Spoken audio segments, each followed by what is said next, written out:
अस्सलाम वालेकुम नाज़रीन। ब्रेक पे जाने से पहले मैं आपके सवालों के जवाबात दे रही थी और इंशाल्लाह जिन लोगों को मैंने नुस्खे बताए हैं और आप इंशाल्लाह अपनी बेटी को इस्तेमाल करें एक्जिमा के लिए। और ये 1 वीक जो आपके पास है इंशाल्लाह आप ज़रूर इस्तेमाल करें। इंशाल्लाह मुझे यकीन है उनको बहुत फ़र्क पड़ेगा, तो इसका इस्तेमाल करिए। चलिए दूसरा सवाल जो हमारा था वो जो लास्ट वीक भी इनका आया था मुझे फ़ोन। तो ये खून के बारे में जो सीआरपी वगैरह इनको इन्फेक्शन हो गया और इन्होंने आज आर्थराइटिस के बारे में भी बताने कहा है। तो देखिए जो मैंने आपको नीम का पत्ता कहा है, इंशाल्लाह आप अभी आपने कहा है कि आपने पाउडर लाया है, मैंने आपको थोड़ा बहुत बता दिया था फ़ोन पे।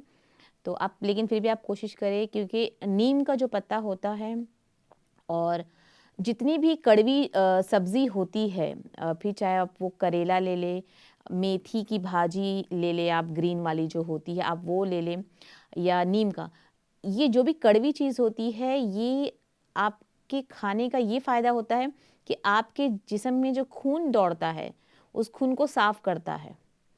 अच्छा, खून में इन्फेक्शन, इन्होंने कहा है सीआरपी का जो अच्छा, खून में इन्फेक्शन होने से बीमारियां और भी ज़्यादा बढ़ना शुरू होती है और खाली एक नहीं होती, बहुत से नाम होते हैं, जिनमें से एक सेप्सिस मेरे ख्याल से उस वो भी कहीं ना कहीं ब्लड के इन्फेक्शन की वजह से होती है, और ऐसी बहुत सी बीमारियां हैं।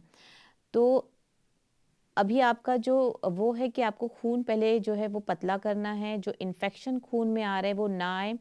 तो खून की सफाई के लिए आपको मैंने कहा है मेथी, नॉट सॉरी नहीं मेथी, पत्ता, और करेले का जूस, और मैंने कहा है आपको कलौंजी का तेल, प्लीज़ उसका इस्तेमाल ज़रूर करें इंशाल्लाह, इससे आपको बहुत फ़र्क पड़ेगा। और उसके साथ साथ आप अनार का जूस पिया कीजिए, क्योंकि अनार का जूस भी जो है, अनार और गाजर और चुकंदर, ये 3 जो चीज़ है, अगर एक-एक करके आप इसका जूस पिएँगे तो आपके खून को साफ़ करने में, और अगर कोई इन्फेक्शन और ज़्यादा हो तो उसको आसानी से ये बाहर निकाल के फेंकता है। तो आप इसका इस्तेमाल करें। अच्छा, आर्थराइटिस के लिए सबसे अच्छा नुस्खा है अजवाइन का। चाहे वो पुरानी आर्थराइटिस हो या नई आर्थराइटिस हो, अजवाइन का पानी का इस्तेमाल आपको करना है रोज़ाना। आपने कहा है कि आपको ज़्यादा है आर्थराइटिस, तो आपको रोज़ाना जो है अजवाइन का पानी का इस्तेमाल करना है। अच्छा, अजवाइन का पानी अगर आप फ्रेश बना के इस्तेमाल करें तो और भी ज़्यादा इंशाल्लाह फ़ायदा पहुँचाएगा, ना कि आप पुराना बना हुआ पिए। तो जैसे 1 गिलास पानी में, अगर 1 नहीं 1.5 गिलास पानी में आपने 1 चम्मच अजवाइन डाला है, उसको बॉयल कर दें जब तक वो 1 गिलास ना हो जाए, और उसका पानी आप एज़ इट इज़ पिए इंशाल्लाह। तो ये रोज़ आपको पीना है। इंशाल्लाह 2 हफ्तों में, 1 से 2 हफ्तों में आपको फ़र्क जो है वो आना नज़र हो जाएगा। तो नुस्ख़ों का ये कमाल होता है कि आपको उसको करना है कम से कम 10 से 15 दिन। उसके बाद इंशाल्लाह, और कभी-कभी तो इंस्टेंट आपको इसका जो है रिज़ल्ट मिल जाता है। तो अजवाइन का पानी है उसका इस्तेमाल ज़रूर करें इंशाल्लाह, इससे बहुत फ़र्क पड़ता है आर्थराइटिस वालों को। उसके अलावा जो साबुत हल्दी होती है, इसका भी आपको पानी बहुत फ़ायदा पहुंचाता है आर्थराइटिस वालों को, क्योंकि वो जो उनके जिस्म में जो दर्द होता है, कभी-कभी गांठ बन जाती है उनके हाथों में या पैरों की तरफ, तो इसमें उसको बहुत बहुत ज़्यादा उनको मदद मिलती है।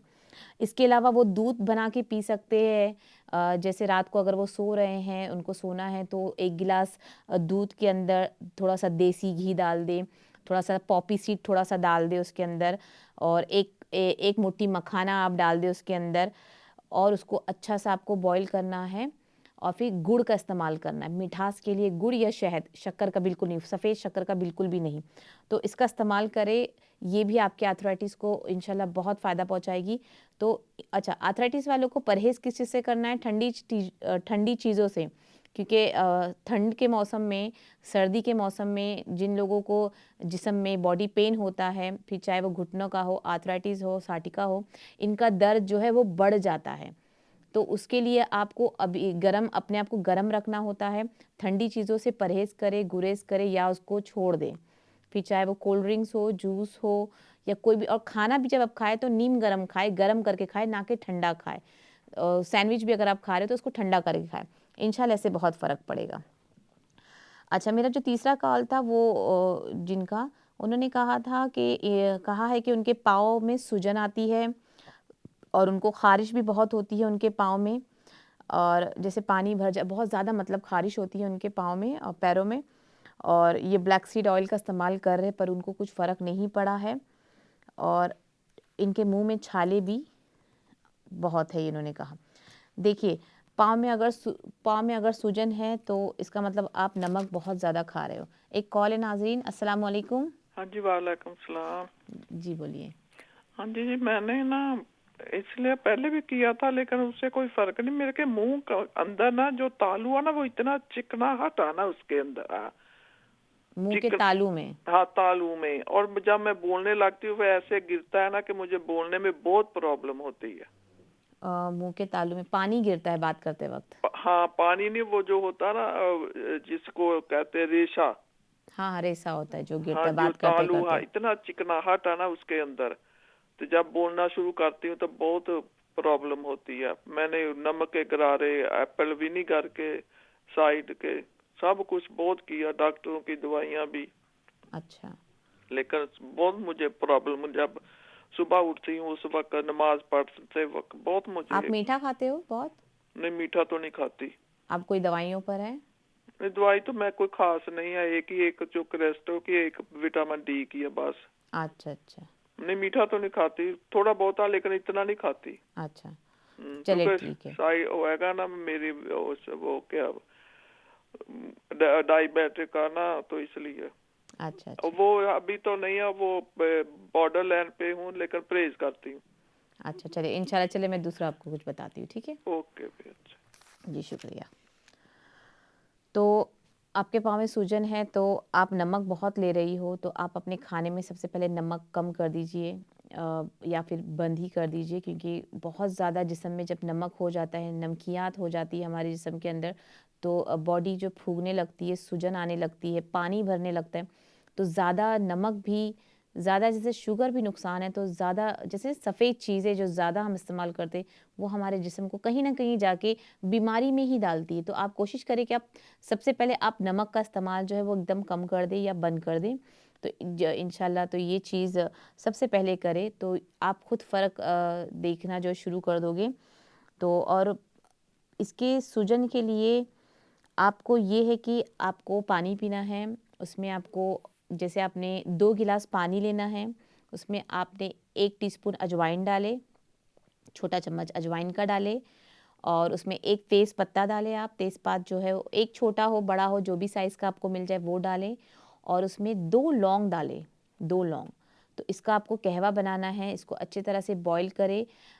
जब तक ये 1 गिलास ना बन जाए इस पानी का आप इंशाल्लाह इस्तेमाल करें, तो आपके जो पैर में सूजन है इससे आपको काफ़ी हद तक फ़र्क पड़ेगा।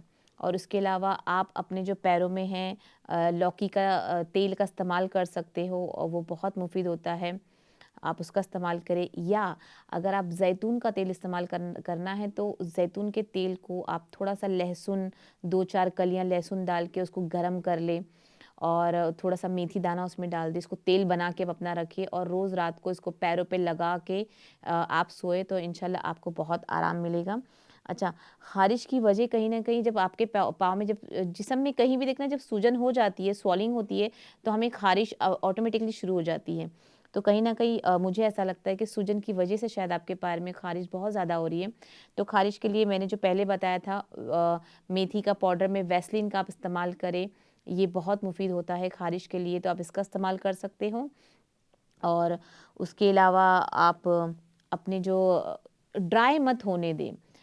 एक्जिमा और ख़ारिश जो होती है ना, तो उसकी सबसे बड़ी वजह ये है कि हम उसको मॉइस्चर नहीं रखते हैं, हम उसको सुखा देते हैं। हमें जब लगता है कि हमारे जिस्म को क्रीम या फिर हमें तेल की ज़रूरत है, तो हम उसका इस्तेमाल करते थे। तो अभी ठंडी का जब मौसम, जब सर्द मौसम हो रहा है, तो ज़रूरत हो या ना हो, ख़ारिश हो या ना हो, एक्जिमा हो या ना हो, अपने हाथ पैरों को आप तेलों का इस्तेमाल करें। ज़ैतून का तेल आप इस्तेमाल कर सकते हो, नारियल का तेल का आप इस्तेमाल कर सकते हैं। ये 2 तेल ऐसे हैं जो ख़ारिश के लिए बहुत ही फ़ायदा पहुँचाते हैं। ठंडियों में जो स्पेशली लगाया करते थे वो यही तेल था शुरू। अभी बहुत सी दवाइयाँ आ गई है, पहले ये तेलों का इस्तेमाल होता था। अस्सलाम वालेकुम। वालेकुम अस्सलाम वरहमतुल्लाहि वबरकातुहू। जी बोलिए। अब पार्किंसन के में क्या रेकमेंड करते हैं, उसके जो ट्रीटमेंट आया? सॉरी, मुझे आपकी आवाज़ बिल्कुल नहीं आई। अच्छा, पार्किंसन के लिए आप क्या राय अपना? पार्किंसन के लिए? जी अच्छा, चले ठीक है, मैं इंशाल्लाह बताती हूँ। ठीक है, यस, सवाल। वालेकुम सलाम। तो ये था उनके लिए। और अच्छा, आपने कहा है कि मुंह में आपके छाले बहुत हैं। अच्छा, मुंह में छाले अगर आप दवाइयाँ वगैरह लेते हो तो उसकी वजह से भी आता है। मैदे में अगर आपकी बहुत ज़्यादा गर्मी हो, उसकी वजह से भी मुंह पे छाले, मुंह के अंदर जो छाले आ जाते हैं। तो मुंह के छाले जाने के लिए सबसे बेहतरीन है कि आप सूखा नारियल होता है, सूखा नारियल उसका इस्तेमाल करें।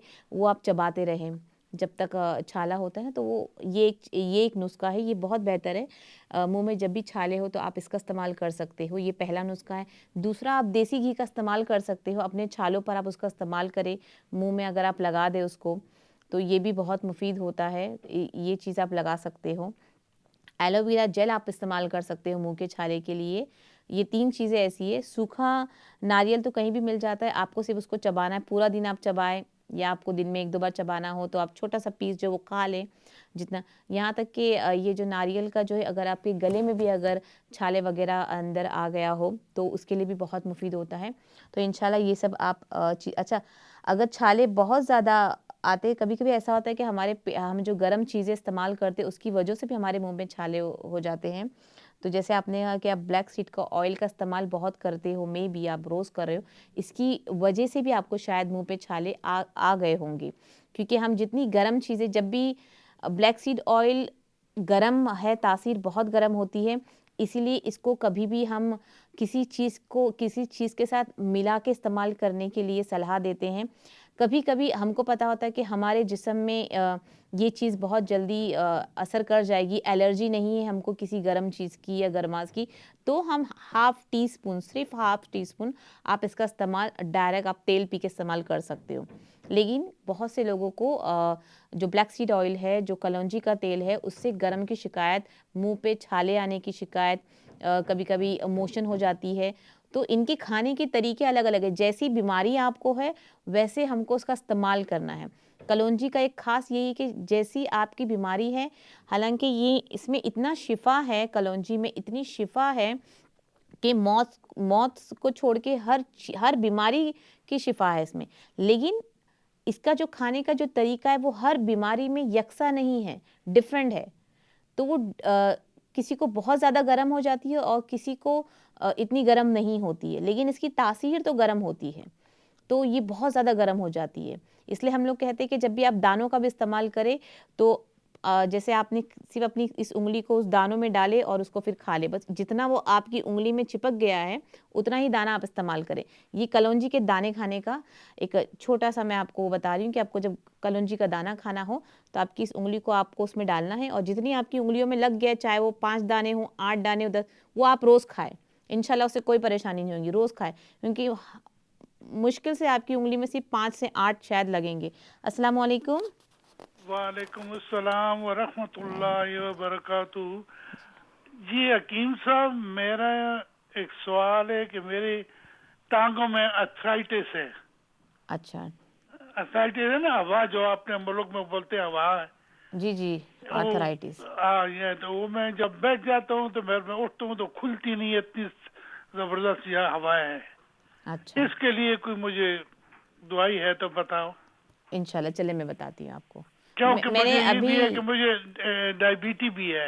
जी, मैंने अभी थोड़ी देर पहले अजवाइन का पानी का मैंने ज़िक्र किया, अगर आपने ध्यान दिया होगा नहीं तो। नहीं, मैं अभी खोला है टीवी ते मैंने चलिए मैं एक आपकी। बार इंशाल्लाह, अगर मेरे पास टाइम हुआ आज के शो का तो मैं और रिपीट कर दूँगी और एक बार, वरना इंशाल्लाह मैं जवाब देती हूँ, ठीक? दूसरी बात है कि मेरे पाँव भी फूल गए हैं, सूज गए मतलब। सूज गए हैं, नीचे से भी और ऊपर से भी।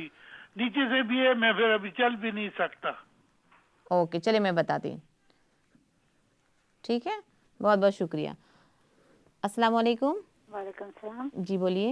मुझे डॉक्टर ने बोला और कि मेरे नी में ऑस्टियो अर्थराइटिस है। तो उसके लिए प्लीज कोई बता दे। अच्छा, नी में आर्थराइटिस है, ऑस्टियोआर्थराइटिस। आर्थराइटिस। ओके, चलिए मैं आपको बताती हूँ। मैंने अभी नी आर्थराइटिस के लिए जो बताया है वो अजवाइन का पानी जो मैंने बताया है वो हर किस्म की आर्थराइटिस के लिए इंशाल्लाह असरदार है। अच्छा ठीक है, फिर अगर कुछ और रहेगा तो मैं इसमें इंशाल्लाह और बताऊंगी आपको। ठीक है जज़ाकल्लाह। जी जी, वालेकुम अस्सलाम।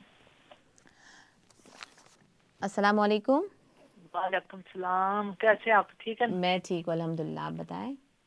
जी मैं मिसेज अली बोल रही हूँ। तो मेरे हिप में सोज है, सोज भी तो दर्द भी। सूजन है मैं आपको, सोच कहाँ के पर है? जी सूजन है आपको? जी दर्द है, सूजन भी सूजन है। कहाँ पर है? पैरों पे?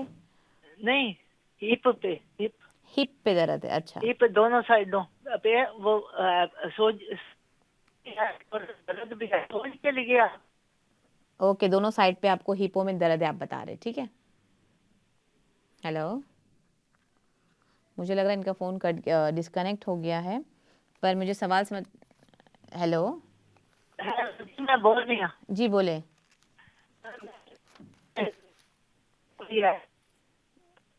हिप में दोनों साइडों पे सोज भी है और दर्द। सूजन भी है और दर्द भी है आप बता रहे हो, जी जी।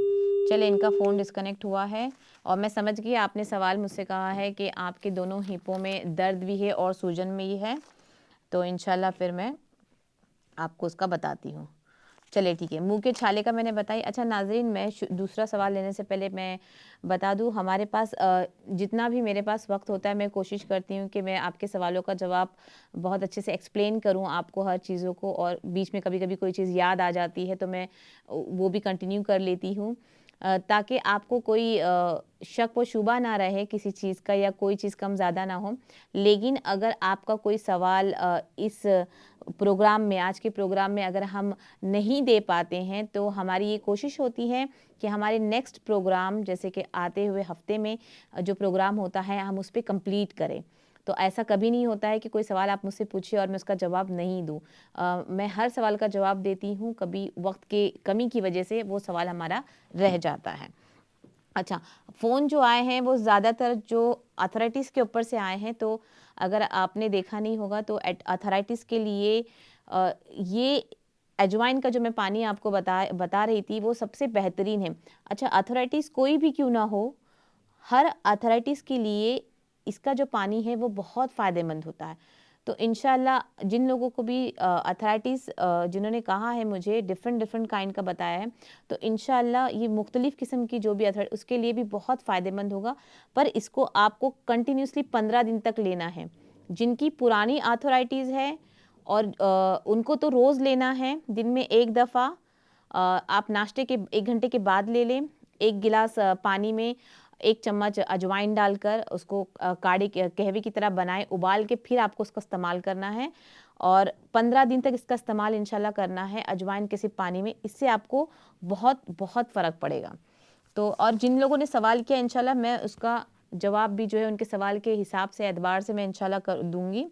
तो बस मैं इसलिए बता रही हूँ कि कोई चीज़ रह नहीं गई हो कि आपको वेट करना पड़ जाए आपकी तकलीफ़ और दर्द के लिए। तो मैंने सोचा कि मैं आपको इसमें अजवाइन का पहले ही बता दूँ कि हर किस्म की आर्थराइटिस के लिए ये अजवाइन का पानी बहुत मुफीद होता है। तो ये है। चले, मुंह की छाले के लिए मैंने आपको बता दिया है और आपके ख़ारिज के लिए भी। तो हमारा जो दूसरा सवाल था जिन्होंने किया था वो मुंह के तालू में जो है उनको, जैसे जब रीज़ा आता है, जो बात करते हुए जो पानी आता है या रीज़ा गिरता है, तालू बहुत वो हो चिकनी हो जाती है, तो उस वजह से होता है। अच्छा, इसके लिए आपको क्या करना है, मैंने आपको गरारे वगैरह का बताया तो आपने कहा कि वो आपको नहीं सूट हुआ। चले, आपने कहा आप मीठा भी नहीं खाती हो, तो या फिर दवाइयों की वजह से हो रहा होगा या हो जाता है कभी कभी किसी। तो आपने क्या करना है कि आप कलौंजी का पाउडर बना लें। जैसे कलौंजी ले, उसको आप पाउडर बना ले और शहद के साथ, जैसे आपने थोड़ा सा शहद उसको मिक्स करना है। 1 चम्मच शहद ले ले, उसमें जितना भी आप 2 चुटकी या 3 चुटकी कलौंजी का पाउडर उसको मिक्स करके आप उसका इस्तेमाल करें। जैसे पूरे मुंह पे आपको लगाना है, जैसे हम ब्रश नहीं करते, ब्रश जैसे करते हैं वैसे हमको उसको मुंह की तरफ लगाना है। तो आप अपने तालू की तरफ भी लगाएं उसको ज़रूर। तो ये जैसे आपने पूरा मुंह उसको लगाया और कम से कम 5 मिनट तक, जैसे 5 मिनट पूरा आपको उसको मुंह में रखना है। आप दांतों की तरफ लगाए, आप तालू की तरफ लगाए, आप जबड़ों की तरफ लगाए, जैसे भी आपका जहाँ हाथ जाता है, आप इस मिक्सचर को, शहद और कलौंजी के पाउडर को आप मिक्स करके उसका इस्तेमाल करें और 5 मिनट तक रखें। फिर आप आपके जो मुंह को है, आप वो अगर निगल भी लेंगे तो कोई नुकसान नहीं है, लेकिन अगर आपको ऐसा नहीं करना है तो आप अपने रिंस कर ले, धो ले अपना मुंह या गरारा करके निकाल ले उसको।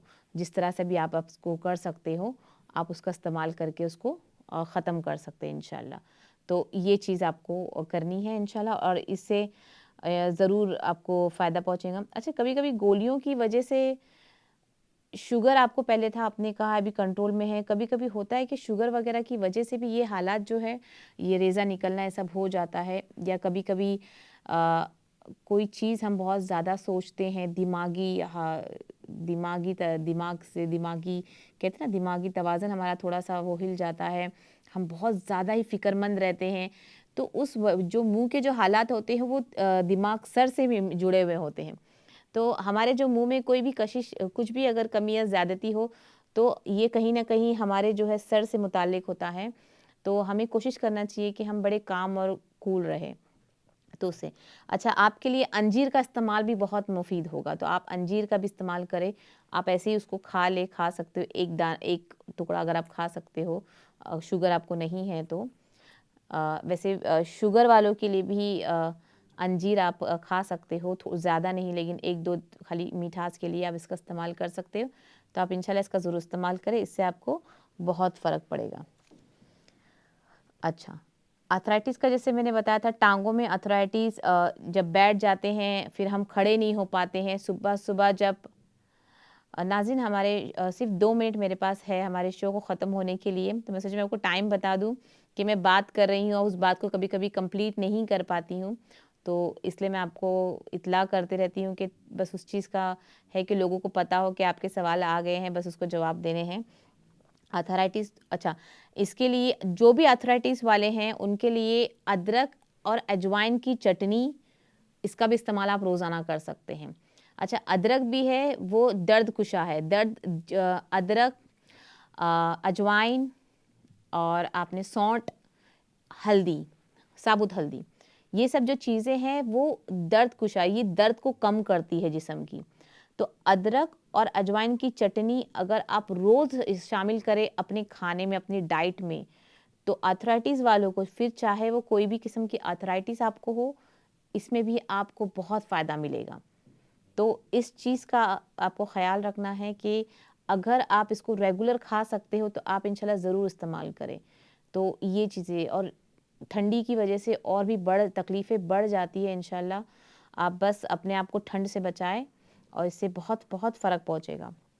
और चले, मैं अभी कोई सवाल नहीं लेती हूँ, क्योंकि अगर मैंने अपना सवाल शुरू कर दिया, लेकिन मैंने सरसरी तौर पे आपको बताया है आर्थराइटिस वालों के लिए, तो आप इसका इस्तेमाल ज़रूर करें इन लोगों के।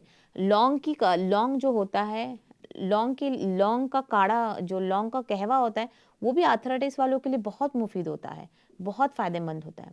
मतलब जितनी आप उस चीज़ों को चाय की शक्ल में बना के पिए, जैसे आपने सिर्फ आधे कप, 1 कप पानी को बॉईल किया, उसमें 2 लौंग डाल दिया आपने, या फिर आप उसको हर खाने के बाद अगर आप उसका पानी पी के 1 लौंग भी रोज़ चबा ले, तो ये भी आपके दर्द की, जिस्म की तकलीफ़ के लिए बहुत बहुत फ़ायदेमंद होता है। तो ये चीज़ भी आप ये नुस्खा भी आप ज़रूर इंशाल्लाह आप आज़माएँ अपने आर्थराइटिस वालों के लिए, उसके लिए बहुत मुफीद होता है, तो इसका भी इस्तेमाल आप ज़रूर करें। तो ये सब चीज़ें होती। दर्द के लिए तो अल्लाह ने इतनी चीज़ें हैं कि हमें पता भी नहीं कि हमारे दर्द को कितनी चीज़ें ख़त्म कर सकती हैं। तो उसका इस्तेमाल इंशाल्लाह आते वाले प्रोग्राम में मैं कोशिश करूँगी कि कुछ जिनमें कुछ जो हमारे नबी सल्लल्लाहु अलैहि वसल्लम ने अपनी ग़िज़ाओं में इस्तेमाल किए, उसका क्या फ़ायदा और नुकसान है, इंशाल्लाह मैं बताती हूँ। नाज़रीन, हमारे प्रोग्राम का वक्त ख़त्म हो गया। इंशाल्लाह नेक्स्ट वीक आपसे मुलाकात होगी। अस्सलामु अलैकुम व रहमतुल्लाहि व बरकातुहू।